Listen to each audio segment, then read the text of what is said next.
ಚುನಾವಣಾ ಚಕ್ರ.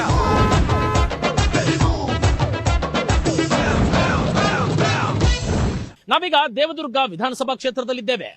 ದೇವದುರ್ಗ ವಿಧಾನಸಭಾ ಕ್ಷೇತ್ರದಲ್ಲಿ ಜನತೆಯ ಮನದಾಳದ ಮಾತು ಏನಿದೆ ಅನ್ನೋದನ್ನ ತಿಳಿಯೋದಕ್ಕೆ ನ್ಯೂಸ್ 18 ಒಂದು ವೇದಿಕೆಯನ್ನು ಸಿದ್ಧಗೊಳಿಸಿದೆ. ಆ ವೇದಿಕೆಯೇ ಚುನಾವಣೆ ಚಕ್ರ. ಚುನಾವಣೆ ಚಕ್ರ ಕಾರ್ಯಕ್ರಮದಲ್ಲಿ ಮಾತನಾಡೋದಕ್ಕೆ ಈಗಾಗಲೇ ದೇವದುರ್ಗದ ಜನತೆ ಸಿದ್ಧವಾಗಿ ನಿಂತಿದ್ದಾರೆ. ಅವ್ರು ಏನ್ ಹೇಳ್ತಾರೆ ನೋಡೋಣ ಬನ್ನಿ.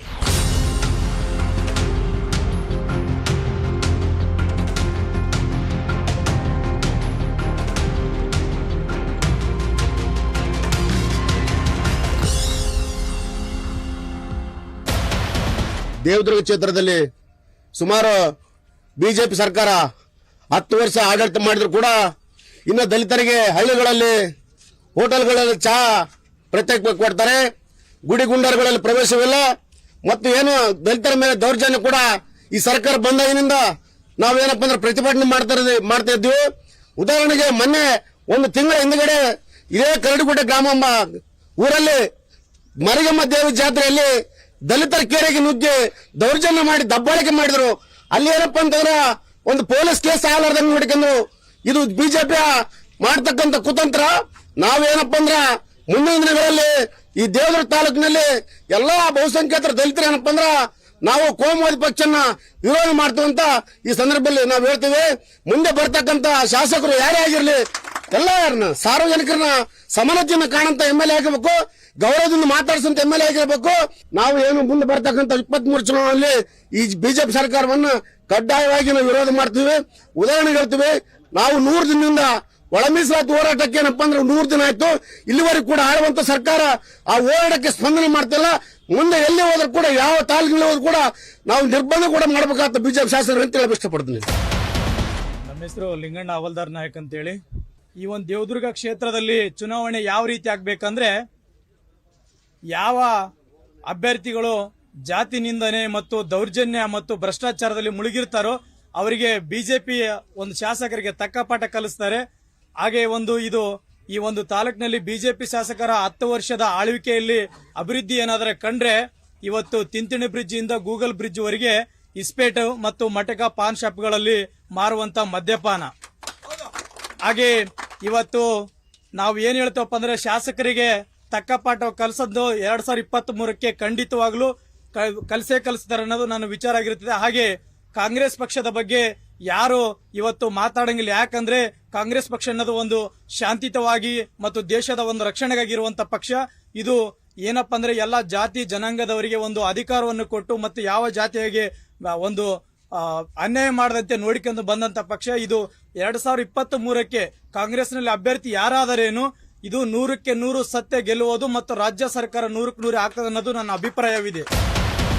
ದೇವದುರ್ಗ ತಾಲೂಕಿನಲ್ಲಿ ಯಾವ ಒಂದು ಪಕ್ಷ ಅಧಿಕಾರಕ್ಕೆ ಬರಬೇಕು, ಯಾವ್ದೊಂದು ಪಕ್ಷ ಅಧಿಕಾರಕ್ಕೆ ಬರಬಾರ್ದು ಅನ್ನೋ ನಿರ್ಣಯ ಮಾಡೋದು ಮತದಾರರು. ಈಗಾಗಲೇ ಮತದಾರರು ಎಲ್ರಿಗೂ ಕೂಡ ಅವಕಾಶನ ಕೊಟ್ಟಿದ್ದಾರೆ. ಕಾಂಗ್ರೆಸ್ಗೆ ಅಧಿಕಾರ ಕೊಟ್ಟಿದ್ದಾರೆ, ಬಿಜೆಪಿಗೆ ಅಧಿಕಾರ ಕೊಟ್ಟಿದ್ದಾರೆ. ಆದರೆ ದೇವದುರ್ಗ ತಾಲೂಕದಲ್ಲಿ ಏನು ಅಭಿವೃದ್ಧಿ ಆಗಿದೆ ಅಂತಕ್ಕಂಥ ನಿಮ್ಮಲ್ಲಿ ಇರ್ತಕ್ಕಂಥ ಒಂದು ಅಭೂತಪೂರ್ವಕಂತ ಕ್ವಶನ್ ಇದು. ಕ್ವಶನ್ ಮಾರ್ಕ್ ಇದು ನಮಗೆ.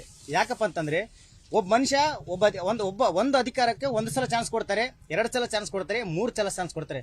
ಸತತವಾಗಿ ಕೂಡ ಒಂದು ಅಧಿಕಾರಕ್ಕೆ ಚಾನ್ಸ್ ಕೊಟ್ಟರು ಕೂಡ ಈ ದೇವದುರ್ಗ ತಾಲೂಕದಲ್ಲಿ ಅಭಿವೃದ್ಧಿ ಶೂನ್ಯ ಆಗಿದೆ. ಯಾಕೆ ಈ ಮಾತು ಹೇಳ್ತೇನಪ್ಪ ಅಂತಂದ್ರೆ, ಇಲ್ಲಿ ದುರಾಡಳಿತ ಇದೆ, ಭ್ರಷ್ಟಾಚಾರ ಇದೆ, ಅನ್ಯಾಯ ಇದೆ, ಮಟ್ಕ ಇದೆ, ಮರಳು ಸಾಗಾಣಿಕೆ ಇದೆ. ಇದ್ರ ಬಗ್ಗೆ ಪ್ರಶ್ನೆ ಮಾಡಿದ್ರೆ ಎಲ್ಲರ ಮೇಲೆ FIR ಆಗ್ತವೆ, ಕೇಸ್ಗಳು ದಾಖಲಾಗ್ತದೆ. ಯಾಕೆ ನಮ್ಮ ಮೇಲೆ FIR ಹಾಕಿದ್ರಿ, ಯಾಕೆ ನಮ್ಮ ಮೇಲೆ ಕೇಸ್ ದಾಖಲೆ ಮಾಡಿದ್ರಿ ಅಂತಂದ್ರೆ ಅದಕ್ಕೆ ಉತ್ತರ ಇಲ್ಲ. ಯಾವುದೇ ಕಾರಣಕ್ಕೂ ಮತದಾರರು JDS ಪಕ್ಷಕ್ಕೆ ಅನ್ಯಾಯ ಮಾಡಬಾರ್ದು. ಇದೊಂದು ಬಾರಿ ನಾವು ದೇವದುರ್ಗ ತಾಲೂಕಿನಲ್ಲಿ ಕರೀಮಾ ನಾಯಕ್ ಅಕ್ಕನವರಿಗೆ ನಾವೇನಾದ್ರೂ ಅಭಿವೃದ್ಧಿ ಅವ್ರನ್ನ MLA ಮಾಡಿ ನಾವು ವಿಧಾನಸೌಧಕ್ಕೆ ಕಳಿಸಿದ್ರೆ ದೇವದುರ್ಗ ತಾಲೂಕ ಸಂಪೂರ್ಣವಾಗಿ ಬದಲಾಗುತ್ತೆ. ಅಭಿವೃದ್ಧಿಯತ್ತ ಸಾಗ್ಲಿಕ್ಕೆ JDS ಅಧಿಕಾರಕ್ಕೆ ಬರಲೇಬೇಕು. ಇವತ್ತಿನ ದಿವಸ ನಮ್ಮ ತಾಲೂಕಿನಲ್ಲಿ ಬಹಳ ದೊಡ್ಡ ಪ್ರಮಾಣದ ಅಭಿವೃದ್ಧಿ ಆಗಬೇಕಾದ್ರೆ ಶಿವನಗೌಡ ನಾಯಕರೇ ಕಾರಣ. ಇವತ್ತು ವಿದ್ಯಾರ್ಥಿಗಳ ಭವಿಷ್ಯದಲ್ಲಿ ನಾವು ನೋಡಿದಾಗ ದೊಡ್ಡ ಪ್ರಮಾಣದ ಕಾಲೇಜುಗಳನ್ನು ಮಾಡಿರ್ತಕ್ಕಂಥ ಕೀರ್ತಿ ಶಿವನಗೌಡ ನಾಯಕರಿಗಿದೆ. ಮತ್ತೆ ರಾಯಚೂರು ಮತ್ತೆ ತಿಂತಿಣಿ ಬ್ರಿಡ್ಜ್ ಕೂಡ ಮತ್ತೆ ಕಲ್ಮಲದಲ್ಲಿ ಇದು ರೋಡ್ ಏನಾಗಿದೆ ಅದು ಶಿವನಗೌಡ ನಾಯಕರೇ ಕಾರಣ. 50 ವರ್ಷದ ರಾಜಕೀಯದ ಅವಧಿಯಲ್ಲಿ ಮಾಡಿರ್ತಕ್ಕಂಥ ಸಾಧನೆಗಳು ಶೂನ್ಯ. 15 ವರ್ಷದ ರಾಜಕೀಯದಲ್ಲಿ ಮಾಡಿರ್ತಕ್ಕಂಥ ಅಭಿವೃದ್ಧಿ ಕೆಲಸಗಳು ಶಿವನಗೌಡ ನಾಯಕರು ಮೊದಲನೇ ಕೈಯಲ್ಲಿದ್ದಾರೆ ಅಂತ ಹೇಳಿ ನಾನು ಹೆಮ್ಮೆಯಿಂದ ಹೇಳ್ತೇನೆ. ಯಾವುದೇ ರಾಜಕೀಯ ಪಕ್ಷಗಳು ಕೊಡಲಾರದೆ ಆದರೆ ಶಿವನಗೌಡ ನಾಯಕರು ನಮ್ಮ ಜನರಿಗಾಗಿ ಬಹಳಷ್ಟು ಸಹಕಾರವನ್ನು ನೀಡಿ ಇವತ್ತು ಖಬ್ರಸ್ತಾನಿಗೆ ಕೊಟ್ಟಿರ್ತಕ್ಕಂಥ ಅನುದಾನ ಅವರಿಗೆ ಆ ಖಬ್ರಸ್ತಾನ ಇರ್ತಕ್ಕಂಥ ಗೋರಿಗಳ ಪುಣ್ಯ ಅವರಿಗೆ ಮುಟ್ತದಂತ ಹೇಳಿ ನಾನು ಬಯಸುತ್ತೇನೆ. ಇವತ್ತು ಎಲ್ಲರೂ ಕಾಲೇಜ್ಗಳಿಗೆ ಸ್ಕೂಲ್ಗಳಿಗೆ ಹೋಗ್ತೀರಿ, ಅವೆಲ್ಲ ಸ್ಕೂಲ್ ಕಾಲೇಜ್ಗಳನ್ನ ಕಟ್ಟಿದಂತ ಏಕೈಕ ಪಕ್ಷ ಯಾವ್ದಾದ್ರಿಂದ್ರೆ ಅದು ಕಾಂಗ್ರೆಸ್ ಪಕ್ಷ. ಇವತ್ತು ಎಲ್ಲರೂ ಅನ್ನವನ್ನು ಊಟ ಮಾಡ್ತೀವಿ. ಆ ಒಂದು ಅನ್ನವನ್ನು ನೀಡಿದಂತ ಭಾಗ್ಯ ಯಾರಿಗಾದ್ರೂ ಕೀರ್ತಿ ಸಿಕ್ಕರೆ ಸನ್ಮಾನ್ಯ ಶ್ರೀ ಸಿದ್ದರಾಮಯ್ಯ ಸಾಹೇಬರಿಗೆ ಅದು ಕಾಂಗ್ರೆಸ್ ಪಕ್ಷ ಅಂತ ಹೆಮ್ಮೆಯಿಂದ ನಾನು ಹೇಳ್ಕೊಂತೀನಿ. ಮುಂದಿನ ದಿನಮಾನಗಳಲ್ಲಿ 2020 ಏನು ಫ್ಲಡ್ ಬಂತು, ಅವಾಗ ಈ ಒಂದು ಎಲ್ಲಾ ದೇದ್ರ ಜನತೆಗೆ, ನೀರಿನ ಭಾಗದಲ್ಲಿರ್ತಕ್ಕಂಥ ಎಲ್ಲಾ ಜನತೆಗೆ ಕರೋನಾ ಟೈಮಲ್ಲಿ, ನೆರಳು ಬಂದ ಟೈಮಲ್ಲಿ ಯಾರಾದ್ರೂ ಸಹಾಯ ಮಾಡಿದ್ರೆ ಅದು ಈ ಕ್ಷೇತ್ರದಲ್ಲಿ ಶ್ರೀಮತಿ ಶ್ರೀದೇವ್ ರಾಜಶೇಖರ್ ನಾಯಕ್ ಮೇಡಮ್ ಅವರು ಮಾತ್ರ. ಅವರ ಮುಂದಿನ ದಿನಮಾನಗಳಲ್ಲಿ ದೇವದುರ್ಗ ಕ್ಷೇತ್ರದಲ್ಲಿ ನಿಂತ್ಕೊಂಡು ಪೂರ್ವದಲ್ಲಿ ಸೂರ್ಯ ಹುಟ್ಟೋದು ಎಷ್ಟು ಸತ್ಯನೋ ಅಷ್ಟೇ ಸತ್ಯ ಶ್ರೀದೇವ್ ನಾಯಕ್ ಅವರು ಈ ಕ್ಷೇತ್ರದಲ್ಲಿ ಗೆಲ್ಲೋದಂತ ಹೇಳಕ್ ಇಷ್ಟಪಡ್ತೀನಿ. ಬಂದು ದೇವದುರ್ಗ ರಾಜಕೀಯ ಪರಿಸ್ಥಿತಿ ಹೆಂಗಿದೆಯಪ್ಪ ಅಂದ್ರೆ, ಇವತ್ತು ಏನೇ ನಾವು ಒಂದು ಮನೆಯನ್ನು ಕಟ್ಟಬೇಕಾದ್ರೆ, ಒಂದು ಬಿಲ್ಡಿಂಗ್ ಕಟ್ಟಬೇಕಾದ್ರೆ, ಒಂದು ಮಹಲ್ ಕಟ್ಟಬೇಕಾದ್ರೆ ಬುನಾದಿ ಗಟ್ಟಿ ಇರಬೇಕು. ಆ ಬುನಾದಿ ಗಟ್ಟಿದ್ರೆ ಮಾತ್ರ ಅದು ಮೇಲೆ ಕಟ್ಟಕ್ಕೆ ಸಾಧ್ಯ ಆಗುತ್ತೆ. ಇವತ್ತು ಇಷ್ಟೆಲ್ಲ ನಾವು ಅಷ್ಟು ಮಾಡೀವಿ, ಇಷ್ಟು ಮಾಡೀವಿ, ಅದು ತಂದೀವಿ, ಇದು ತಂದು ಹೇಳೋಕ್ಕಿಂತಲೂ ಬುನಾದಿ ಹಾಕಿದಾರೆ. ಯಾಕಂದ್ರೆ ನೀರಾವರಿ ಮೇನು. ಇವತ್ತು ದೇವದುರ್ಗದಲ್ಲಿ ನೀರಾವರಿ ತಂದವ್ರು ಯಾರು? ಇವತ್ತು ನಮ್ಮ ಸ್ನೇಹಿತರು ಹೇಳಿದ್ರು, ನೀರಾವರಿ ತಂದದ್ದು ಯಾರು ಅಂದ್ರೆ ಡ್ಯಾಮ್ ಕಟ್ಟದವ್ರು ಯಾರು ಅಂತ. ಡ್ಯಾಮ್ ಕಟ್ಟೋದು ಮೇನ್ ಅಲ್ಲ, ಡ್ಯಾಮ್ನಿಂದ ನೀರು ಹರಿಸೋದು ಮೇನಾಗುತ್ತೆ. ಅನುದಾನ ತನ್ನೋದು ಮೇನಲ್ಲ. ನಾವು ಎಲ್ಲ ಅನುದಾನ, ಕರ್ನಾಟಕದ ಅನುದಾನವನ್ನು ತಂದು ಇಲ್ಲೇ ತಂದು ಅರ್ಧ ತಿಂತೀವಿ ಅಂದ್ರೆ ಮೇನಲ್ಲ. ಪಕ್ಕದಲ್ಲಿ ಇರ್ತಕ್ಕಂಥ ತಾಲೂಕುಗಳು, ಪಕ್ಕದಲ್ಲಿ ಇರ್ತಕ್ಕಂಥ ಜಿಲ್ಲೆಗಳು, ಅಲ್ಲಿಯೂ ಕೂಡ ಬಡ ರೈತರು ಇರ್ತಾರೆ. ಅವರಿಗೂ ಕೂಡ ಅನುದಾನ ಇರಬೇಕಂದ್ರೆ ಸಮನಾಗಿ ಅನುದಾನ ತಂದು ಸಮನಾಗಿ ಆಗಿದ್ರೆ ಒಂದು ಸಾರ್ಥಕ ಆಗುತ್ತೆ ಅಂತ ಹೇಳಿ ನನ್ನ ಮತ ಜೆಡಿಎಸ್ಗೆ. ಜೆಡಿಎಸ್ ಯಾಕಪ್ಪ ಅಂದ್ರೆ ಜೆಡಿಎಸ್ ಇವತ್ತು ತಾಲೂಕಿನಲ್ಲಿ ಶಾಂತಿಯುತ ಬಾಳ್ತಕ್ಕಂಥ ಮತ. ಕರೆಂ ಜಿ ನಾಯಕ್ ಅವರಿಗೆ ನಾನು ಸಾಧ್ಯ ಆದಷ್ಟು ಮತಗಳನ್ನು ಹಾಕಿಸಿ ನಾನು ಒಂದು ಗೆಲ್ಲಿಸ್ತೀನಿ ಅಂತಕ್ಕಂಥ ಒಂದು ಆತ್ಮವಿಶ್ವಾಸ ಹೇಳಿ ನಾನು 2 ಮಾತು ಮುಗಿಸ್ತೇನೆ. ಇವತ್ತು ದೇವದುರ್ಗ ತಾಲೂಕಿನಲ್ಲಿ ಸಾಕಷ್ಟು ದೇವದುರ್ಗ ತಾಲೂಕು ಅಂದ್ರೆ ದೇವರ ದುರ್ಗ ತಾಲೂಕು ಅಂತ ಹೇಳ್ತಾ ಇದೀವಿ. ಇವತ್ತು ದೇವದುರ್ಗ ತಾಲೂಕಾಗಿ ನಿರ್ಮಾಣವಾಗಿದೆ. ಈ ತಾಲೂಕಿನಲ್ಲಿ ಸುಮಾರು ಎಸ್ಸಿ ಮೀಸಲಾತಿಯಾಗಿ ಎಸ್ಸಿ ಇತ್ತು ಹಿಂದೆ, ಈಗ ಎಷ್ಟೇ ಆಗಿದೆ. ಇಲ್ಲಿ ದಲಿತರಿಗೆ ನ್ಯಾಯ ಸಿಗಬೇಕಾಗಿತ್ತು, ಸಿಗ್ತಾ ಇಲ್ಲ. ದಲಿತರು ಹೋರಾಟ ಮಾಡಿದರೆ ಅನೇಕ ನನ್ನ ಮೇಲೆ ಒಂದು 10-15 ಕೇಸುಗಳಾಗಿದ್ದಾವೆ. ಇವತ್ತು ಕಾರಣ ಏನಂದ್ರೆ ಇವತ್ತು ಆಳುವ ಸರ್ಕಾರದ ವಿರುದ್ಧ ಧ್ವನಿ ಎತ್ತಿದ್ರೆ ಧ್ವನಿ ಕಿತ್ತುಕೊಳ್ಳುವಂತ ಪರಿಸ್ಥಿತಿ ದೇವದುರ್ಗ ತಾಲೂಕಿನಲ್ಲಿ ನಿರ್ಮಾಣವಾಗಿದೆ.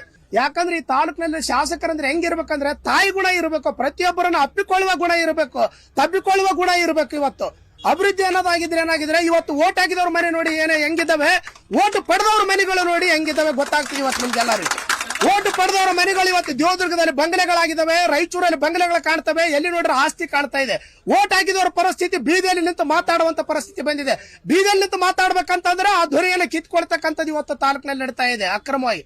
ಅದಕ್ಕೆ ನಾನು ಏನ್ ಹೇಳ್ತಾ ಇದ್ದೀನಿ ಅಂದ್ರ, ಮತ ನೀಡತಕ್ಕಂಥವ್ರು ಯಾರಿಗಾದ್ರೂ ಮತ ನೀಡಿ, ನಿಮ್ಮ ಮತವನ್ನ ಸ್ವಾಭಿಮಾನದ ವ್ಯಕ್ತಿಗೆ ನಿಮ್ಮನ್ನ ಕಾಳಜಿ ಮಾಡ್ತಕ್ಕಂಥ, ನಿಮ್ಮ ಪರವಾಗಿ ಧ್ವನಿ ಎತ್ತತಕ್ಕಂಥ, ನಿಮ್ಮ ಓಟು ಇಡೀ ವಿಧಾನಸೌಧದಲ್ಲಿ ಮಾತಾಡ್ತಿರ್ಬೇಕು, ಕುಳಿತಿರ್ಬೇಕು ನಿಮ್ಮ ಮತ, ಅಂತವ್ರಿಗೆ ಮತ ನೀಡಿ ಅಂತ ನಾನು ಕೇಳ್ತಾ ಇದ್ದೀನಿ. ಇವತ್ತು ನಮ್ಮ ದೇವದುರ್ಗ ತಾಲೂಕಿಗೆ ಏನಾದ್ರು ರೈತರ ಬಗ್ಗೆ ಯಾರಿಗೂ ಕಾಳಜಿ, ಒಂದು ಯಾರಾದ್ರೂ ಕಾಳಜಿ ತಗೋಬೇಕಂತಂದ್ರೆ ದೇವೇಗೌಡರು ಇಲ್ಲ ಕುಮಾರಸ್ವಾಮಿ ಅವ್ರನ್ನ ಬಿಟ್ಟರೆ ಯಾರು ಕಾಳಜಿ ತಗೋಕಂಗಿಲ್ಲ. ಈಗ ಒಂದು ವಯಸ್ಸಾದ ರುದ್ರ ಬಗ್ಗೆ ಯಾರಿಗೂ ಕಾಳಜಿಲ್ಲ. 2,000 ರೂಪಾಯಿ 5,000 ರೂಪಾಯಿ ಮಾಡ್ತೀನಿ ಅಂತ ನಮ್ಮ ಕುಮಾರಸ್ವಾಮಿ ಅವರು ಹೇಳಿದ್ರು.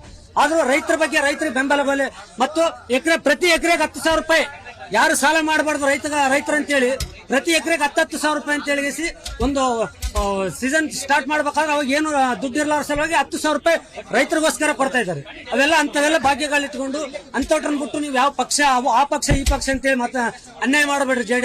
ಜೆಡಿಎಸ್ಗೆ ಅಧಿಕಾರ ಕೊಟ್ಟು ಒಂದು ಕುಮಾರಸ್ವಾಮಿಗೆ ಒಂದು ಕರ್ನಾಟಕ ಜನತೆಗೆ ನೆಮ್ಮದಿ ಶಾಂತ ರೀತಿಯಿಂದ ಇರ್ಬೇಕಂದ್ರೆ ಒಂದ್ಸರಿ ಕುಮಾರಣ್ಣಗೆ ಅವಕಾಶ ಕೊಡ್ರಿ. ಸಂಪೂರ್ಣ ಬಹುಮತ. ನಮ್ಮ ದೇವದುರ್ಗ ಶಾಸಕರು ಏನಂದ್ರೆ ಅಭಿವೃದ್ಧಿ ಮಾಡಿ ಅಂತಾರ. ಒಂದು ಇಡೀ 20 ವರ್ಷದಿಂದ ರಾಜಕೀಯ ಮಾಡಕತ್ತಾರ. ಒಂದು ಬೀದಿ ದೀಪ ಇಲ್ಲ ದೇವದುರ್ಗದಲ್ಲಿ. ಒಂದು ಬೀದಿ ದೀಪ ಕೊಟ್ಟಿಲ್ಲ. ನನ್ನ ಹೆಸರು ನಾಗರಾಜ್ ಶಾವಂತಿಗೇರ್ ಅಂತೇಳಿ. ಇವತ್ತು ದೇವದುರ್ಗ ತಾಲೂಕಿನಲ್ಲಿ ಏನಾದರೂ ಅಭಿವೃದ್ಧಿ ಅಂತಂದೇಸಿ ಹೆಸರೇಳಿಕೆ ಅಂತ ಇವತ್ತು ಏನಾದರೂ ಶಾಸಕರು ಓಡಾಡ್ತಿದ್ದಾರೆ ಅಂತಂದ್ರೆ ಅದು ನಾನು ಘಂಟಾಘೋಷವಾಗಿ ಹೇಳ್ತೇನೆ, ಅದು ಸ್ವಯಂ ಶಾಸಕರ ವೈಯಕ್ತಿಕ ಅಭಿವೃದ್ಧಿಯ ಹೊರತು ನಮ್ಮ ತಾಲೂಕಿನ ಅಭಿವೃದ್ಧಿ ಎಲ್ಲಿಯೂ ಕೂಡ ಆಗಿಲ್ಲ ಅಂತಕ್ಕಂಥದ್ದನ್ನ ಸ್ಪಷ್ಟವಾಗಿ ಹೇಳ್ತೇನೆ. ಯಾಕೆ ಮಾತನ್ನು ಹೇಳ್ತೀನಿ ಅಂತಂದ್ರೆ ಇವತ್ತು ನಾನು ಮುರಾರ್ಜಿ ಶಾಲೆಗಳನ್ನ ತಂದಿದ್ದೇನೆ, ಕಿತ್ತೂರು ರಾಣಿ ಚೆನ್ನಮ್ಮ ಶಾಲೆಗಳನ್ನ ತಂದಿದ್ದೇನೆ ಅಂತಕ್ಕಂಥ ಮಾತನ್ನು ಹೇಳ್ತಕ್ಕಂಥ ಶಾಸಕರು ಇವತ್ತು ಆ ಶಾಲೆಯಲ್ಲಿ ಸರಿಯಾದಂತ ಶಿಕ್ಷಕರನ್ನ ಕೊಡ್ತಕ್ಕಂಥ ಕೆಲಸವನ್ನ ಮಾಡ್ತಾ ಇಲ್ಲ. ಹಾಗೇನೆ ಇವತ್ತು ರಸ್ತೆ ಅಭಿವೃದ್ಧಿ ನಿಗಮದ ಅಧ್ಯಕ್ಷರಾಗಿದ್ದಾರೆ. ಸರಿಯಾಗಿ ದೇವದುರ್ಗ ತಾಲೂಕಿನಲ್ಲಿ ರಸ್ತೆಗಳಿಲ್ಲ. ಯಾವುದೇ ಕನ್ನಡ ಪರ ಸಂಘಟನೆಗಳಾಗಿರ್ಲಿ, ದಲಿತ ಪರ ಸಂಘಟನೆಗಳಾಗಿರ್ಲಿ, ಯಾವುದೇ ಒಬ್ಬ ಅನ್ಯಾಯದ ವಿರುದ್ಧ ಧ್ವನಿ ಎತ್ತಬೇಕಂತಂದ್ರೆ ಅದನ್ನ ಹತ್ತಿಕ್ತಕ್ಕಂಥ ಕೆಲಸ ದೇವದುರ್ಗ ತಾಲೂಕಿನ ಮಾನ್ಯ ಶಾಸಕರು ಇವತ್ತೇನಂತಂದ್ರೆ ಎಲ್ಲಾ ಸಂಘಟನೆಗಾರರ ಮೇಲೆ ಒಂದು ದಬ್ಬಾಳಿಕೆಯನ್ನ ಮಾಡ್ತಿದ್ದಾರೆ ಅಂತಕ್ಕಂಥದ್ದನ್ನ ಘಂಟಾಘೋಷವಾಗಿ ಹೇಳ್ತೇನೆ. ದೇವದುರ್ಗ ತಾಲೂಕಿಗೆ ಸುಳ್ಳುಗಡೆ ಮಾಡಿದಂತ ಕೆಲಸಗಳು ಯಾರು ಮಾಡಕ್ಕಾಗಲ್ಲ. ವಿರೋಧ ಪಕ್ಷಗಳು ತಮ್ಮ ಇದ್ರಿಗೋಸ್ಕರ ಶಿವಗೌಡ ನಾಯಕನ ಬಗ್ಗೆ ವಿರೋಧ ಮಾಡ್ತಾರ. ನಮ್ಮ ತಾಲೂಕದಲ್ಲಿ ಯಾವುದೇ ಜಾತಿಗೆ ಯಾವುದೇ ಜಗಳ ಇಲ್ಲ. ಇಲ್ಲಿ ಎಲ್ಲ ಕೆಲಸಗಳು ಮಾಡ್ಯಾರ. ದೇವದುರ್ಗ ಕುಡಿಯೋ ನೀರು ತಂದಾರ. ಎಜುಕೇಶನ್ ಲೇಔಟ್ ನೋಡ್ರಿ ಹೆಂಗಾಯ್ತು ಪರಿಸ್ಥಿತಿ. ಒಂಥರ ಎಜುಕೇಶನ್ ಲೇಔಟ್ ನೋಡಿದ್ರ ಬೆಂಗಳೂರು ನೋಡಿದಂಗ ಆಗ್ತದ. ಇವತ್ತು ರಸ್ತೆ ಕಾಮಗಾರಿ ನೋಡ್ರಿ, ಚಿಂತಿನ ಬ್ರಿಡ್ಜ್ ಕೇಸಿ ಇದು 7 ಮೈಲ್ ಕ್ರಾಸ್ವರೆಗೆ ರಸ್ತೆ ಕಾಮಗಾರಿ ನೋಡ್ರಿ ಹೆಂಗ್ ಮಾಡಿದ್ದಾರೆ. ಇವ್ರು ಸುಮ್ಮನೆ ವಿರೋಧ ಪಾರ್ಟಿಯರು ಬೆಂಗಳೂರು ನೋಡಕ್ ಆಗಲ್ಲ ಅಂತವ್ರು ಇನ್ನ ವಿಧಾನಸಭೆಗೆ ಆಯ್ತು ಅಂತಾರ. ಇವ್ರು ಏನ್ ಮಾಡಕ್ ಸಾಧ್ಯ? ಅಂತ ಶಿವಗೌಡ ನಾಯಕನಂತರು ಅನುದಾನ ತಂದಂತರು ಯಾರು ಮುಂದೆ ಯಾರು ತರಕ್ ಆಗಲ್ಲ. ಮತ್ತೆ ಗೆಲ್ತಾನ. ಮುಂದಿನ ದಿನಗಳಲ್ಲಿ 25-30 ಸಾವಿರ ಲೀಡಿಂದ ಗೆಲ್ತಾನೆ ಶಿವಗೌಡ ನಾಯಕ ಅವರು. ದೇವದುರ್ಗ ತಾಲೂಕು ಅಂತ ಹೇಳಿದ್ರೆ ಇಡೀ ಏಷ್ಯಾದಲ್ಲೇ ಇನ್ನೂರ ತಾಲೂಕಾಗಿತ್ತು. ಸನ್ಮಾನ್ಯ ಕೆ ಶಿವಗೌಡ ನಾಯಕರ ಪ್ರಯತ್ನದ ಫಲವಾಗಿ ಇವತ್ತಿನ ದಿನ ಪ್ರಾಥಮಿಕ ಶಿಕ್ಷಣದಿಂದ ಹಿಡಿದು MA PhD ವರೆಗೆ, ಡಿಪ್ಲೊಮಾ ಕಾಲೇಜ್ವರೆಗೆ, ITI ಕಾಲೇಜ್ವರೆಗೆ ಇವತ್ತಿನ ದಿನ ಇವೆಲ್ಲ ಶೈಕ್ಷಣಿಕ ಸಾಧನೆಯನ್ನು ಸಾಧಿಸಿದ್ರೆ ಅದು ಶಿವಗೌಡ ನಾಯಕರಿಂದ ಮಾತ್ರ ಸಾಧ್ಯ ಆಗಿದೆ. ಇಡೀ ರಾಜ್ಯದಲ್ಲಿ ಏಕಕಾಲಕ್ಕೆ 8 ಆಂಬ್ಯುಲೆನ್ಸ್ಗಳನ್ನ ತಾಲೂಕಿಗೆ ಕೊಡಮಾಡಪಟ್ಟಿರ್ತಕ್ಕಂಥವ್ರು ಯಾರಾದ್ರೂ ಇದ್ರೆ ಅದು ಶಿವಗೌಡ ನಾಯಕರು ಮಾತ್ರ. ಮತ್ತೆ ಇಡೀ ಕರ್ನಾಟಕದಲ್ಲಿ ನೀವು ಮೊನ್ನೆ ನೋಡಿರಬಹುದು 9 ಪ್ರಾಥಮಿಕ ಆರೋಗ್ಯ ಕೇಂದ್ರಗಳನ್ನ ಸಂವಿಧಾನಬದ್ಧವಾಗಿ ನಾಗರಿಕರಿಗೆ ದೊರಕಬೇಕಾಗಿರ್ತಕ್ಕಂಥ ಮೂಲಭೂತ ಸೌಕರ್ಯಗಳನ್ನ ಒದಗಿಸಿಕೊಟ್ಟಿರ್ತಕ್ಕಂಥ ಶಾಸಕರಲ್ಲಿ 224 ಶಾಸಕರಲ್ಲಿ ಯಾರಾದರೂ ಶ್ರೇಷ್ಠವಾಗಿದ್ರೆ ಅದು ಕೆ ಶಿವಗೌಡ ನಾಯಕ ಅಂತ ಹೇಳಿದ್ರೆ ತಪ್ಪಾಗ್ಲಿಕ್ಕಿಲ್ಲ. ಅವರಿಂದಾಗಿ ಇಡೀ ತಾಲೂಕಾ ಇಡೀ ರಾಜ್ಯದಲ್ಲಿ ಹೆಸರುವಾಸಿ ಅಂತ ಹೇಳಕ್ಕೆ ನಾವು ಇಷ್ಟಪಡ್ತೀವಿ. ಇವತ್ತು ದೇವದುರ್ಗ ತಾಲೂಕು ಏನಾದರೂ ಅಭಿವೃದ್ಧಿ ಆದ್ರೆ ಜನತಾದಳ ಸರ್ಕಾರ ಯಾವಾಗ ಈ ರಾಜ್ಯದಲ್ಲಿ ಅಧಿಕಾರಕ್ಕೆ ಬಂದದ ಅವಾಗ ಏನಪ್ಪ ಅಂದ್ರೆ ದೇವದುರ್ಗ ಅಭಿವೃದ್ಧಿ ಆಗ್ಯದ. ಜನತಾದಳ ಪಕ್ಷ ಇವತ್ತು ಮಾನ್ಯ ಮುಖ್ಯಮಂತ್ರಿಗಳಾದ ಕುಮಾರಣ್ಣನವರು ದೇವದುರ್ಗ ತಾಲೂಕಿನಲ್ಲಿ 16,000 ರೈತರು 2 ಲಕ್ಷ ರೂಪಾಯಿ ಸಾಲ ಮನ್ನಾ ಮಾಡ್ಯಾರ. ಹಾಗಾಗಿ ದೇವೇಗೌಡರು ನೀರಾವರಿ ತಂದಾರ. ಇವೆಲ್ಲ ಕೆಲಸದಿಂದ ದೇವದುರ್ಗ ತಾಲೂಕಿನ ಮತದಾರ ತುದಿಗಾಲ್ ಮೇಲೆ ನಿಂತಾನ. ಕರೆಯಮ್ಮನ ಯಾವಾಗ ಓಟ್ ಹಾಕ್ಬೇಕು, ಯಾವಾಗ ಗೆಲ್ಲಿಸಬೇಕು. ಹಾಗಾಗಿ ಈ 2023ನೇ ಚುನಾವಣೆಯಲ್ಲಿ ಪೂರ್ವಕ್ಕೆ ಸೂರ್ಯ ಹುಟ್ಟೋದು ಎಷ್ಟು ಸತ್ಯನೋ ಅಷ್ಟೇ ಸತ್ಯ ತಾಲೂಕಿನಲ್ಲಿ MLA ಆಗೋದು ಸತ್ಯ ಅಂತಕ್ಕಂಥ ಮಾತನ್ನ ನಾನು ಹೇಳೋದಕ್ಕೆ ಇಷ್ಟಪಡ್ತೀನಿ.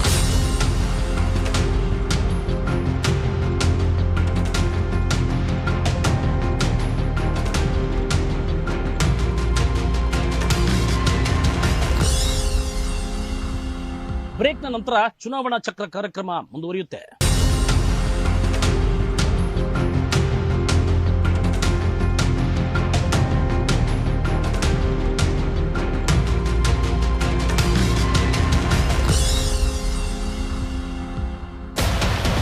ನಮ್ಮ ಸಮಾಜಕ್ಕೆ ನಮ್ಮ ವಾಲ್ಮೀಕಿ ಭವನ ಇಲ್ಲ ಸರ್.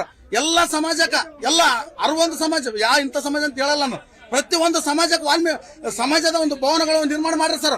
1 ರಿಂದ 1.5 ಕೋಟಿ 2 ಕೋಟಿ ತನ ಮಾಡ್ಯಾರ ಸರ್. ಪ್ರತಿಯೊಂದು ಇದಕ್ಕೆ ಸರ್. ಈ ನಮ್ಮ ಮಿತ್ರ ಪಕ್ಷದವ್ರು ಎಲ್ಲರೂ ಹೇಳ್ತಾರ ಸರ್, ರೋಡ್ ಮಾಡಿಲ್ಲ ಅದು ಮಾಡಿಲ್ಲ. ಹಗಲು ರಾತ್ರಿ ಡೇ ಅಂಡ್ ನೈಟ್ ತಿರುಗಾಡ್ತಾರ ಸರ್. ಅದೇ ರೋಡ್ ಮ್ಯಾಗ ನಮ್ಮ ಶಾಸಕರು ಮಾಡಿದ ರೋಡಿನ ಮ್ಯಾಗನೆ ತಿರುಗಾಡ್ತಾರ. ಮತ್ತೆ ನಮ್ಮ ಶಾಸಕರು ಮಾಡಿರ್ತಕ್ಕಂಥ ಸ್ಕೂಲ್ಗಳು, ನಮ್ಮ ಶಾಸಕರು ಮಾಡಿರ್ತಕ್ಕ ಕಾಲೇಜುಗಳು, ನಮ್ಮ ಶಾಸಕರು ಮಾಡಿರ್ತಕ್ಕಂಥ ಎಲ್ಲಾ ಹಾಸ್ಟೆಲ್ಗಳಲ್ಲಿ ಎಲ್ಲ ಮಕ್ಕಳನ್ನು ಓದಿಸ್ತೀವಿ ಸರ್. ನಮ್ಮ ಮಕ್ಕಳಿಂದ ಎಲ್ಲ ಮಕ್ಕಳು ಓದಿಸಕತ್ತೀವಿ.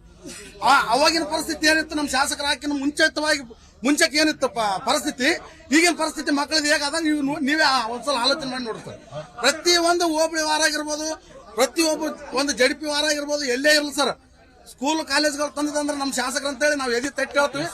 ಗೆಲ್ಲುವಂತ ನಿಶ್ಚಿತ 100 ಪಟ್ಟು ಗೆಲ್ತೀವಿ ಸರ್. ನನ್ನ ಹೆಸರು ವಿಶ್ವನಾಥ್ ಅಂತ ಹೇಳಿ, ನಾನು JDS ಪಕ್ಷದಿಂದ ಮಾತಾಡ್ತಿರೋದು ಸರ್. 2023ಕ್ಕೆ ನಾವೇನಾದ್ರೂ ಕರೆಮ್ಮ ಜಿ ನಾಯಕ್ ಅವ್ರನ್ನ ಗೆಲ್ಲಿಸುವಂತ ಅವಕಾಶಕ್ಕಿನ ನಾವು ಕಳ್ಕೊಂಡ್ರೆ ನಾವು ಕುಮಾರಸ್ವಾಮಿಗಾಗಿರ್ಬೋದು, ದೇವೇಗೌಡರಿಗಾಗಿರ್ಬೋದು ಒಂದು ಅನ್ಯಾಯ ಮಾಡಿದಂಗ ಆಗುತ್ತೆ ಸರ್. ಕಾರಣ ಯಾಕಂದ್ರೆ ನಮಗೆ ಇವತ್ತಿನ ದಿನ ನಮ್ಮ ತಂದೆಯವ್ರು ಹೇಳ್ತಿದ್ರು, ನಾನು 10 ಕಿಲೋಮೀಟರ್ ಇಂದ ನಮ್ಮ ಮನೆಗೆ ನೀರ್ ತರ್ತಾ ಇದ್ದೆ, 20 ಕಿಲೋಮೀಟರ್ ಇಂದ ನೀರ್ ತರ್ತಾ ಇದ್ದೆ, ನಮ್ಮ ಹೊಲಗಳಿಗೆ ನೀರ್ ಇರ್ತಿದ್ದಿಲ್ಲ, ಮಳೆ ಬಂದ್ರೆ ಮಾತ್ರ ನೀರು ಅಂತ ಹೇಳ್ತಿದ್ರು. ಇವತ್ತಿನ ದಿನ ಪ್ರತಿಯೊಬ್ಬ ರೈತನು ಕೂಡ 10 ರಿಂದ 15 ಲಕ್ಷ ರೂಪಾಯಿ ಬೆಳೆ ಬೆಳೀತಾ ಇದ್ದಾನೆ ಅಂದ್ರೆ ಅದಕ್ಕೆ ನಮ್ಮ ದೇವೇಗೌಡ. ನಾನು ನನ್ನ ರಕ್ತದಲ್ಲಿ ಬರ್ಕೊಡ್ತೀನಿ ಸರ್. ಈ ಸಲ ಕರೆಮ್ಮ ಜಿ ನಾಯಕ್ ಗೆಲ್ಲುವುದಷ್ಟೇ ಸಾಕು. ನಾನು ಕಾಸಿಂ ಸಾಬ್ ಎಳೆಮನಿ ಹಿರೇಬುದರಿಂದ ಇವತ್ತು ಇಲ್ಲಿ ನಮ್ಮ ಸ್ನೇಹಿತರು ಏನು ಪಕ್ಷದಿಂದ ಒಂದೊಂದು ಮಾತಾಡ್ತಾ ಇದ್ದಾರೆ, ಅದು ಸರಿಯಲ್ಲ ಅಂತ ನನ್ನ ಭಾವನೆ. ಈಗ ಸುಮಾರು ದೇವದುರ್ಗ ತಾಲೂಕು ಹಲವಾರು ರಾಜಕೀಯ ನಾಯಕರನ್ನು ನಾವು ಕಂಡಿದ್ದೀವಿ.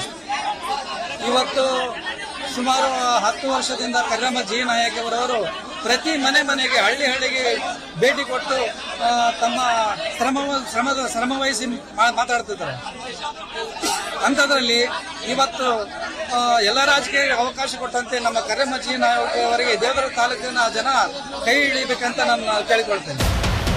ಮೂಲಭೂತ ಸೌಕರ್ಯ ಮಾಡೋದ್ರಲ್ಲಿ ಶಿವನಗೌಡ ನಾಯಕರು ಅಭಿವೃದ್ಧಿ ಅಧಿಕಾರಿಗಳು ಅಂತ ಹೆಸರು ಪಡೆದಿರ್ತಕ್ಕಂಥವ್ರು ಕುಡಿಯೋ ನೀರಿನ ವ್ಯವಸ್ಥೆ ಆಗಿರ್ಬೋದು, ಸಿಸಿ ರೋಡ್ ಆಗಿರ್ಬೋದು, ಹಾಸ್ಪಿಟ್ಲ್ಗಳಾಗಿರ್ಬೋದು, ಮತ್ತು ಹಾಸ್ಟೆಲ್ಗಳಾಗಿರ್ಬೋದು, ಕಲಮಲ್ ಟು ತಿಂತಿನ ರಸ್ತೆಗಳಾಗಿರ್ಬೋದು, ಡಾಬಿರ್ಕರಣ ಆಗಿರ್ಬೋದು, ಎಲ್ಲದರಲ್ಲಿ ಅಭಿವೃದ್ಧಿ ಮಾಡಲು ನಂಬರ್ 1 ಇರ್ತಕ್ಕಂಥ ಕೆ ಶಿವನಗೌಡ ನಾಯಕ ಸಾಹೇಬರು.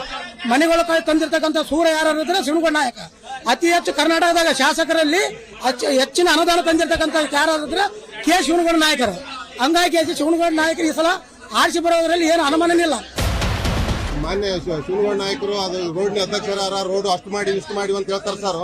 ನಮ್ಗೆ ಈಗಾಗಲೇ 57 ವಯಸ್ಸು ಸರ್. ಅರಿಕೆಯಲ್ಲಿಂದ ಮುಷ್ಟೂರುವರೆಗೆ ನಾವು ಇಷ್ಟಿದ್ದಳಿಂದ ಬಸ್ ಓಡಾಡ್ತಾವೆ. ಇವತ್ತಿಗೆ ಆ ರೋಡ್ ಡಾಂಬ್ರ ಕಂಡಿಲ್ಲ ಸರ್. ಆ ರೋಡಿಗೆ ಓಡಾಡೋರು ಎಷ್ಟು ಅಡದ ಉದಾಹರಣೆಗಳಿರ್ತಾವೆ ಸರ್. ಆ ರೋಡಿಗೆ ಆಟೋಗಳು ಹೋಗೋದಿಲ್ಲ, ಬಸ್ಸುಗಳು ಹೋಗೋದಿಲ್ಲ ಒಂದೊಂದು ಟೈಮ್ನಲ್ಲಿ. ಅಂತ ಸ್ಥಿತಿಯಲ್ಲಿ ಇವತ್ತಿಗೆ ರೋಡ್ ಡಾಂಬ್ರ ಕಂಡಿಲ್ಲ ಸರ್. ಇವರ ನಮ್ಮ MLAಗಳು ಅಷ್ಟು ರೋಡಿನ ಅಧ್ಯಕ್ಷರ ಅಂತವ್ ಮಾಡಿಸಾರ ಇಂಥವ್ ಮಾಡಿಸಾರ ಅಂತ ಹೇಳ್ತಾರೆ. ಅರಿಕೇರಿ ಮುಷ್ಟೂರು ರೋಡ್ ಇವತ್ತಿಗೆ ನಾವು 60 ವರ್ಷ ಗಚ್ಚಕ್ಕಾಗ್ಯಾವ. ಇವತ್ತು ಆ ರೋಡ್ ಸಿಮೆಂಟ್ ಅದು ಕಂಡಿಲ್ಲ, ಡಾಂಬ್ರ ಕಂಡಿಲ್ಲ ಸರ್. ತಾಲೂಕಿನಲ್ಲಿ ಅಭಿವೃದ್ಧಿ ಆಗಿರ್ಬೇಕಂತಂದ್ರೆ MLA ಸಾಹೇಬ್ರು ಏನು ಮಾಡಿದಾರೆ ಅಂದ್ರೆ ಏನು ಅಭಿವೃದ್ಧಿ ಇಲ್ಲ. ಮಠಗ ಇಸ್ಪಾಟು ಹಾಗೂ ಇಲ್ಲೆಲ್ಲ ನೋಡೋಕೆ ತಾಲೂಕದಲ್ಲಿ ಒಂದು ನೋಡ್ಕೊಂಡ ಮಠಗ ಒಂದು 80 ಬಾರ್ ಇದಾವೆ. ಎಲ್ಲಿ ನೋಡಿದ್ರೆ ಅಷ್ಟು ಮುರಾರ್ಜಿ ಸ್ಕೂಲ್ ಅಂತಾರೆ. ಮುರಾರ್ಜಿ ಸ್ಕೂಲ್ ಎಲ್ಲ ಗುಡದಲ್ಲಿ ಸ್ಕೂಲ್ಗಳು ಕಟ್ಟಿದ್ದಾರೆ. ಯಾವ್ದು ಇರಕ್ಕೆ ಅನುಕೂಲ ಇಲ್ಲ. ಆ ಸ್ಕೂಲಲ್ಲಿ ಯಾವ್ದು ಒಬ್ಬರು ಕೂಡ ಸೆಕ್ಯೂರಿಟಿ ಇಲ್ಲ ಹುಡುಗರಿಗೆ.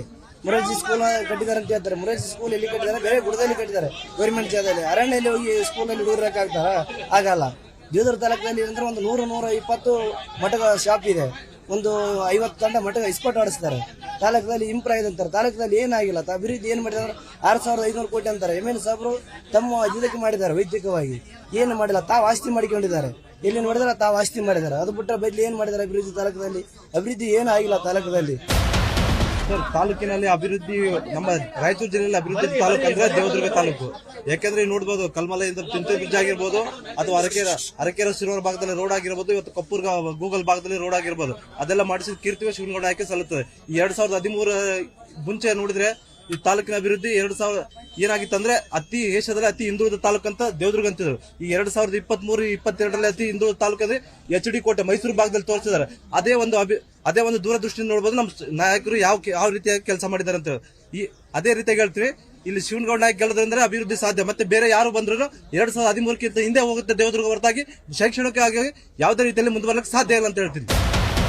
ಸರ್, ಮಾನ್ಯ ಶಾಸಕರು ಇಲ್ಲಿ 3 ಸಾರಿ ಶಾಸಕರಾಗಿದ್ದಾರೆ. ಅಭಿವೃದ್ಧಿ ಕಂಡರೆ ಅವರ ಮನೆಯಲ್ಲಿ ಮತ್ತೆ ಅವರ ಕಾರ್ಯಕರ್ತರೇ ಅಭಿವೃದ್ಧಿ ಆಗಿದ್ದಾರೆ ಹೊರತು ನಮ್ಮ ತಾಲೂಕಿನಲ್ಲಿ ಒಂದು ಲೈಟಿಂಗ್ ವ್ಯವಸ್ಥೆ ಇಲ್ಲ. ಇವಾಗಲೂ ನೋಡಿ ತಾಲೂಕು ಅಂತ ಹೇಳಿದ್ರೆ ಒಂದು ಹಳ್ಳಿ ತರ ಕಾಣುತ್ತೆ. ಒಂದು ಹಳ್ಳಿ ಲೆಕ್ಕದಲ್ಲಿದೆ. ಮತ್ತೆ ಮಾರ್ಕೆಟಿಂಗ್ ಇಲ್ಲ. ಒಂದು ಸಂತೆ ಆಗುತ್ತೆ, ನಮ್ಮ ವಾರದಲ್ಲಿ ಒಂದು ಸರಿ ಸಂತೆ ಆಗುತ್ತೆ. ಆ ಸಂತೆಗೆ ಕರೆಕ್ಟ್ ಆಗಿ ಮಾರ್ಕೆಟಿಂಗ್ ಇಲ್ಲ. ಇಲ್ಲಿ ಮಾರ್ಕೆಟ್ ವ್ಯವಸ್ಥೆ ಇಲ್ಲ. ಇಲ್ಲಿ ಹಳ್ಳಿ ತರ ಇದೆ ನಮ್ಮ ತಾಲೂಕು. ಒಂದು ಶಾಸಕರು ಇದ್ದಾರೆ, 3 ಸಾರಿ MLA ಆಗಿ ಅಭಿವೃದ್ಧಿ ಇದೆ ಇಲ್ಲ ಅಂದ್ರೆ ಅದು ಎಲ್ಲಿದೆ ಅಲ್ಲೇ ಇದೆ ಅಭಿವೃದ್ಧಿ. ನಮ್ಮ ತಾಲೂಕಿಗೆ ಏನೇ ಆಗಿದ್ರೆ ತಾಲೂಕನ್ನ ತಾಲೂಕಾಗಿ ತೋರಿಸ್ಬೇಕಿತ್ತು. ಆದ್ರೆ ಇವತ್ತಿಗೂ ಹಳ್ಳಿ ತರ ಕಾಣಿಸ್ತಾ ಇದೆ ನಮ್ಮ ತಾಲೂಕು. ದೇವದುರ್ಗ ವಿಧಾನಸಭಾ ಕ್ಷೇತ್ರದಲ್ಲಿ ಸನ್ಮಾನ್ಯ ಶ್ರೀ ಶಾಸಕರು ಅಭಿವೃದ್ಧಿ ಮಾಡಿನಂತ ಹೇಳ್ತಾ ಇದ್ದಾರೆ. ಇಲ್ಲಿ ದೇವದುರ್ಗ ನಗರದಲ್ಲಿ ವಾರ್ಡ್ ನಂಬರ್ 20 ಅಂತೇಳಿ ಪುರಸಭೆ ವ್ಯಾಪ್ತಿಯಲ್ಲಿ ಬರುವಂತದಲ್ಲಿ ಕನಿಷ್ಠ 1500 ಮತದಾರರಲ್ಲಿ 500 ಮನೆ ಮತ್ತು 200 ಬೋರು ಕೊಡುತ್ತಿನಲ್ಲಿ ಒಂದೇ ಒಂದು ಮನೆ ಕಟ್ಟಿಸಿದಾರೆ ಶಾಸಕರ. ಇಲ್ಲ, ಅಭಿವೃದ್ಧಿ ಬಗ್ಗೆನೇ 0. ನಮ್ಮ ಗ್ರಾಮದಲ್ಲಿ ಒಂದು ಮನೆ ಕಡಿಸಿಲ್ಲ ಬಡವರಿಗೆ. ಎಲೆಕ್ಷನ್ ಮೂವ್ಮೆಂಟ್ ನಲ್ಲಿ ಬಂದ್ರು 500 ಮನೆ 1000 ಮನೆ ಕೊಡ್ತಾನೆ ಅಂತೇಳಿ ಸುಳ್ಳು ಎಲೆಕ್ಷನ್ ಮಾಡಿ 18ರ ಗೆದ್ರು. ಈ ಬಾರಿ ನಾನು ಹೇಳ್ತೀನಿ, ನನ್ನ ರಕ್ತದಲ್ಲಿ ಬರೆದು ಕೊಡ್ತೀನಿ. ಈ ಬಾರಿ ಭಾರತೀಯ ಜನತಾ ಪಾರ್ಟಿಯನ್ನು ಸೋಲ್ತದೆ. ಕಾಂಗ್ರೆಸ್ 100ಕ್ಕೆ 100 ರಾಜ್ಯದಲ್ಲಿ ಮತ್ತು ತಾಲೂಕಿನಲ್ಲಿ ಬಂದೇ ಬರುತ್ತೆ. ಪ್ರತಿ ಮನೆಗೆ 200 ಯೂನಿಟ್, 10 ಕೆಜಿ ಅಕ್ಕಿ, ಪ್ರತಿ ಹೆಣ್ಮಗಳಿಗೆ 2,000 ರೂಪಾಯಿ ಅಕೌಂಟ್ಗೆ ಹಾಕ್ತಕ್ಕಂತ ಸರ್ಕಾರ ಯಾವ್ದಾದ್ರು ಇದ್ರೆ ಅದು ಕಾಂಗ್ರೆಸ್ ಸರ್ಕಾರ. ರಾಜ್ಯದಲ್ಲಿ ಮತ್ತು ತಾಲೂಕಲ್ಲಿ ಕಾಂಗ್ರೆಸ್ ಒಳ್ಳೆ ಆಡಳಿತ ಸರ್ಕಾರ ಇದೆ. ಹಂಗಾಗಿ ಕಾಂಗ್ರೆಸ್ ಪಕ್ಷ ಈ ಬಾರಿ ಖಂಡಿತವಾಗಿ ದೇವದುರ್ಗ ವಿಧಾನಸಭಾ ಕ್ಷೇತ್ರದ ಗೆಲ್ಲುತ್ತೆ ಅಂತಕ್ಕಂಥ ನನ್ನ ಅಭಿಪ್ರಾಯ. ಇಲ್ಲೇನು ಎಲ್ಲಾ ಪಕ್ಷದವ್ರೇನು ಸೇರಿರಿ 3 ಪಕ್ಷಗಳು ಚಳಿಗಾಲ, ಮಳೆಗಾಲ, ಬ್ಯಾಸಿಗಾಲ ಇದ್ದಂಗ. ಇದನ್ನ ತಿಳ್ಕೊಳ್ರಿ. ಮುಂದಿನ ವಿಚಾರದಲ್ಲಿ ಏನಾದಪ್ಪ ಅಂತಂದ್ರ ನೀರಾವರಿ ಬರಲಾರದ ಟೈಮಿನಲ್ಲಿ ಇಲ್ಲಿ ಎಲ್ಲಾರು ನಾವು ಬೆಂಗಳೂರು ಬಾಂಬೆ ಓದ್ತಿದ್ವಿ. ಆ ದೇವೇಗೌಡ್ರು ಏನು ನಮಗ ನೀರಾವರಿ ಬಗ್ಗೆ ಅನುಕೂಲ ಮಾಡಿದ್ರು, ಅವರನ್ನು ನೆನೆಸ್ತೀವಿ. ಇವತ್ತಿನ ದಿವಸ ಪ್ರಧಾನ ಮಂತ್ರಿಗಳು ಬರ್ತಾರ, ಅಮಿತ್ ಶಾದವರು ಬರ್ತಾರ. ಎಲ್ಲಾರು ಬಂದು ಹೋಗೋ ಬದಲ ಎಲ್ಲಾರು ಬರೀ ನಾವು ರೋಡ್ ಮಾಡಿವಿ, ಬಸ್ ಮಾಡಿವಿ, ಜೀಪ್ ಮಾಡಿವಿ ಅಂತ ಹೇಳ್ತೀರಿ. ರೈತರ ಮಾಲ್ ಏನಾದ್ರೂ ಧಾರಣೆ ಹೆಚ್ಚಿಗೆ ಮಾಡೋದು, DAP ಗೊಬ್ಬರ, ವೀರ್ಯ ಗೊಬ್ಬರ, ಬೀಜ, ನಿಗಮ, ಎಣ್ಣೆ ಏನನ್ನ ನೀವು ಯಾರನ್ನ ಕಡಿಮೆ ಮಾಡಿಸಿರಿ ಅದು ಹೇಳ್ರಿ. ಎಲ್ಲರೂ ಮಾತಾಡಿವಿ ನಾವು. ಇವತ್ತ ತಹಸೀಲ್ ಆಫೀಸ್ ನಲ್ಲಿ 10 ರೂಪಾಯಿ ಸಿಗಪಾಣಿ 25 ಆಗ್ಯದ. 10 ರೂಪಾಯಿ 2 ರೂಪಾಯಿ ಸಿಗದಂತ ಒಂದು ಮುಟೇಶನ್ 25 ಬಿಜೆಪಿ ಸರ್ಕಾರದಾಗ ಆಗ್ಯದ. ಆ ಕಾರ್ಯಕ್ರಮದಲ್ಲಿ ಏನ್ ಹೆಚ್ಚುವರಿ ಆಗ್ಯಾವ ಅದ್ರನ್ನ ವಿಚಾರ ಮಾಡಿ ನೋಡ್ರಿ. ಯಾರ್ಯಾರ ಕಲ್ಲಿ ಕುಂತೀವಿ ಅವರಂತೆ ನಾವು ಮಾತಾಡೋದು ಬೇಡ. ರಮೇಶ್ ರಾಮರಾಳ್ ಅಂತೇಳಿ ಭೀಮಾರ್ಮಿ ಸಂಘಟನೆಯ ಜಿಲ್ಲಾ ಉಪಾಧ್ಯಕ್ಷರಾಗಿ ಮಾತಾಡ್ತಾ ಇದ್ದೀವಿ. ಸೊ ನಮ್ಮ ದೇವದುರ್ಗ ವಿಧಾನಸಭಾ ಕ್ಷೇತ್ರಕ್ಕೆ ಸಂಬಂಧಪಟ್ಟಂಗೆ ಈಗಾಗಲೇ ದೇವದುರ್ಗ ತಾಲೂಕದಲ್ಲಿ ಬಹಳಷ್ಟು ಕೂಡ ಅಭಿವೃದ್ಧಿ ಕಾರ್ಯಗಳನ್ನು ಮಾಡಿದೀವಿ ಅಂತೇಳಿ ಹೇಳ್ತಾ ಇದ್ದಾರೆ. ಆದರೆ ನಮ್ಮ ದೇವದುರ್ಗ ತಾಲೂಕಿನಲ್ಲಿ ಮಾನ್ಯ ಶಾಸಕರಾಗಿರ್ಬೋದು ಮತ್ತು ಎಂಪಿಗಳಾಗಿರ್ಬೋದು, ನಾನು ಕೇಳ್ತಕ್ಕಂಥದ್ದು ಒಂದು ಪ್ರಶ್ನೆ ಮತ್ತು ಅವರಿಗೆ ಸವಾಲನ್ನು ಹಾಕೋದಕ್ಕೆ ನಾನು ಇಷ್ಟಪಡ್ತೀನಿ. ಏನು ಅಂದ್ರೆ 5,000 ಕೋಟಿ 6,000 ಕೋಟಿ ಅನುದಾನಗಳನ್ನು ನಾವು ತಂದಿದೀವಿ ಅಂತೇಳಿ ಏನು ಬೊಬ್ಬೆ ಹೊಡಿತಾ ಇದ್ದಾರೆ. ಆ ಯಾವ್ಯಾವ ಅನುದಾನಕ್ಕೆ ತಂದಿದ್ದಾರೆ, ಯಾವ್ಯಾವ ಕಾಮಗಾರಿಗಳಿಗಾಗಿ ಅನುದಾನ ತಂದಿದ್ದಾರೆ ಮತ್ತು ಆ ಕಾಮಗಾರಿಗಳನ್ನ ಅವರು ಬಹಿರಂಗವಾಗಿ ತೋರಿಸಬೇಕು ಅನ್ನೋದನ್ನ ನಾನು ಸಂಘಟನೆ ಪರವಾಗಿ ಸವಾಲನ್ನು ಹಾಕ್ತೇನೆ. 5,000 ಕೋಟಿ ತಂದಿದೀವಿ ಅಂದ್ರೆ ಅಷ್ಟು 5,000 ಕೋಟಿ ನಮ್ಮ ತಾಲೂಕಿಗೆ ಅನುದಾನ ಬಂದಿದ್ದಾಗಿದ್ರೆ ದೇವದುರ್ಗ ತಾಲೂಕಿನಲ್ಲಿ ತುಪ್ಪ ಬಳಕೊಂಡು ತುಪ್ಪ ತಿನ್ನಬಹುದಾಗಿತ್ತು. ಹಾಗಾಗಿ ಶೈಕ್ಷಣಿಕವಾಗಿ ತುಂಬಾನು ಕೂಡ ದೇವದುರ್ಗ ತಾಲೂಕಿನಲ್ಲಿ ಸಮಸ್ಯೆ ಇದೆ. ಯಾಕೆಂದ್ರೆ ನಮ್ಮ ತಾಲೂಕಿನಲ್ಲಿ ಶೈಕ್ಷಣಿಕವಾಗಿ ವಿದ್ಯಾರ್ಥಿಗಳು ಬೇರೆ ಬೇರೆ ಜಿಲ್ಲೆಗಳಿಗೆ, ಬೇರೆ ಬೇರೆ ರಾಜ್ಯಗಳಿಗೆ ಹೋಗ್ತಾ ಇದ್ದಾರೆ. ಹಾಗಾದ್ರೆ ಅಭಿವೃದ್ಧಿ ಆಗಿದೆ, ಶೈಕ್ಷಣಿಕವಾಗಿ ಅಭಿವೃದ್ಧಿ ಆಗಿದೆ ಅನ್ನೋ ಕಾರಣಕ್ಕೆ ಯಾವ ಕಾರಣಕ್ಕಾಗಿ ಆಗಿದೆ ಅನ್ನೋದು ಕೂಡ ನಮ್ಮ ಪ್ರಶ್ನೆ.